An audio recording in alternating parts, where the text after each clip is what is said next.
आज हम सीखेंगे घातांकों के 5 नियम। पिछले वीडियो में हमने सीखा था कि किसी संख्या जैसे 64 को हम उसके घातांकीय रूप यानी एक्सपोनेंशियल फॉर्म में 4 की घात 3 व्यक्त कर सकते हैं, जहां संख्या 4 आधार यानी बेस तथा 3 इसका घातांक यानी एक्सपोनेंट है। इस रूप को पढ़ा जाता है 4 की तीसरी घात।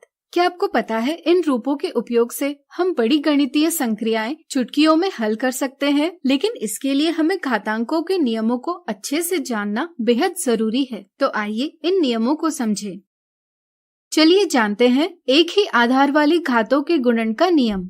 मान लीजिए हमें 2 समान आधार वाली घातों का गुणन करना है, जैसे 4 की घात 2 गुणा 4 की घात 3। क्या आप बता सकते हैं यह हम कैसे करेंगे? सोचिए। बिल्कुल सही, हम 4 की घात 2 के लिए 4 का स्वयं से 2 बार गुणा करेंगे। इसी प्रकार 4 की घात 3 के लिए 4 का स्वयं से 3 बार गुणा करेंगे। अब यहाँ आप देख सकते हैं 4 का स्वयं से कुल 2 धन 3 बराबर 5 बार गुणा किया जा रहा है, इसलिए इसे हम 4 की घात 5 से निरूपित कर सकते हैं। अब आप देख सकते हैं कि गुणन की जाने वाली संख्याओं का आधार परिणाम के आधार के बराबर है। इसी के साथ गुणन की जाने वाली संख्याओं के घातांकों का योग परिणाम के घातांक के बराबर है। चलिए एक और उदाहरण ले।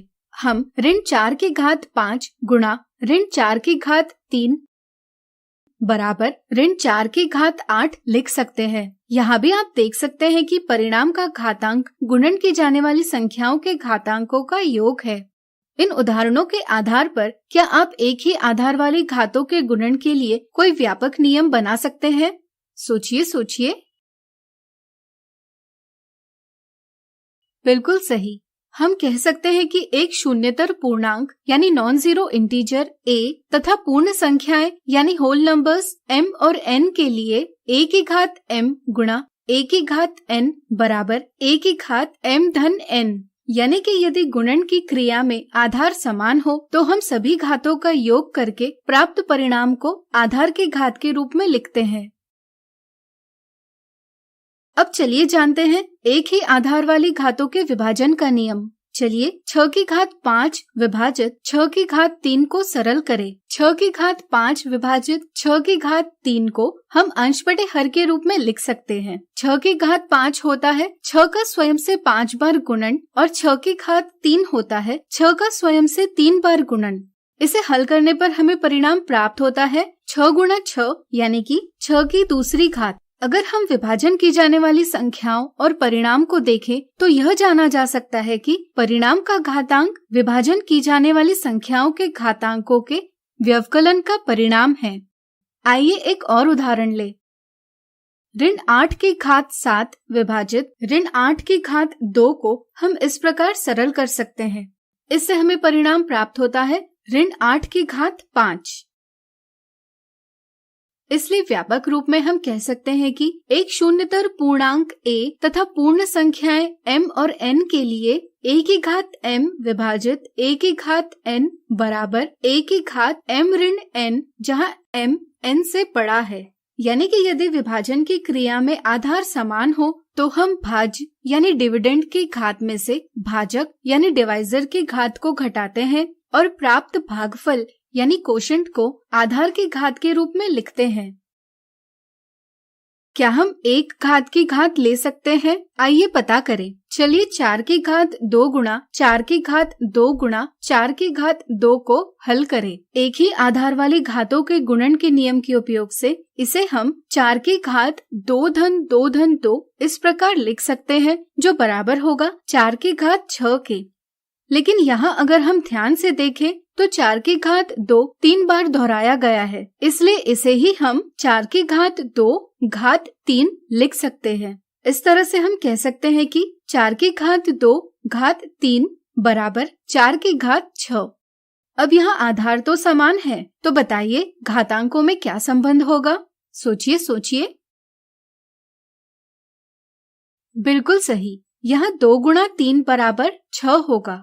इसे ही व्यापक रूप में हम कह सकते हैं कि एक शून्यतर पूर्णांक a तथा पूर्ण संख्याएं m और n के लिए a की घात m की घात n बराबर a की घात mn, यानी कि जब घात की घात दी हो तो हम सभी घातों का गुणा करके प्राप्त गुणनफल को आधार की घात के रूप में व्यक्त करते हैं। इस नियम के आधार पर आप स्वयं से सत्यापित कीजिए कि ऋण 5 की घात 3 की घात 4 बराबर ऋण 5 की घात 12 है।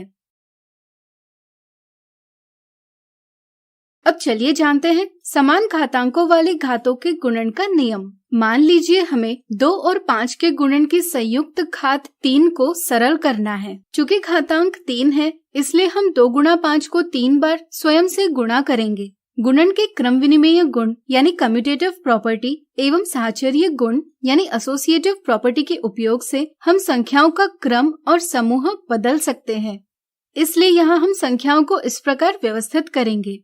यहाँ 2 को स्वयं से 3 बार गुणा किया गया है, इसलिए इसे हम 2 की घात 3 से निरूपित कर सकते हैं। इसी तरह हम 5 को भी 5 की घात 3 से निरूपित कर सकते हैं।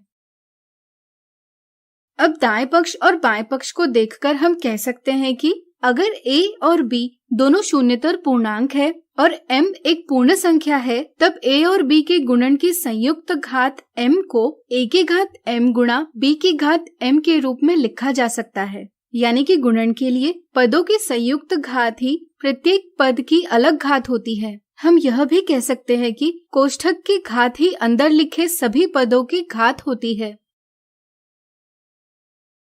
इस समझ के साथ क्या आप समान घातांकों वाले घातों के विभाजन के लिए कोई नियम बना पाएंगे?